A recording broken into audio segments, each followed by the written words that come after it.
Коридорите врват низ собраниските сали. Извесно е дека финалното гласање за законите ќе биде кога сите пет ќе поминат на комисиска расправа. Пратениците и денеска истовремено на два фронта. Додека Комисијата за европски прашања стигна до законот за градење, последниот собраниски филтер го минува законот за урбанистичко планирање.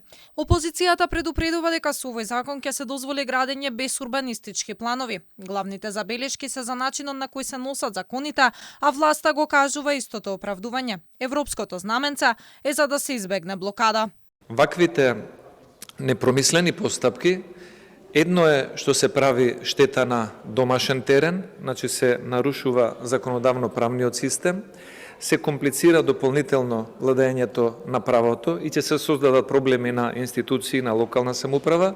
Второ е што се нарушува превземената обврска од страна на Македонија преку спогодбата за стабилизација и асоциација. На повеќе од еден месец вашите колеги не ги свика тие комисии, не ги ставивте на дневен ред тие точки.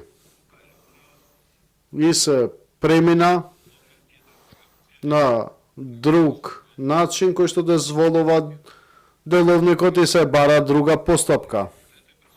И за лични интегритети не е добро да зборувате, бидејќи и вие сте биле на власт.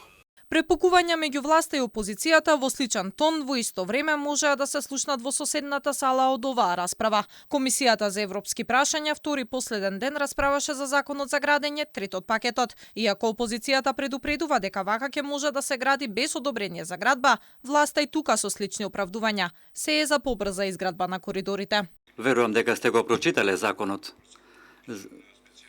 за утврдување на стратешкиот интерес за изградба на коридорот 8 и ДСД.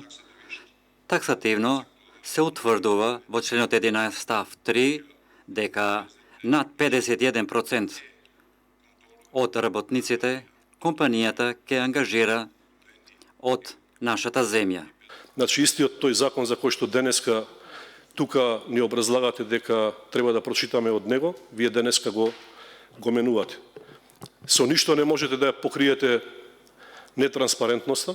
Иако законските решенија ги следат бројни критики, дебатата во собранието досега покажува дека власта нема намера да прифати ни еден амандман и веројатно ќе ги протурка во првичната форма во која што стигнаа од владата.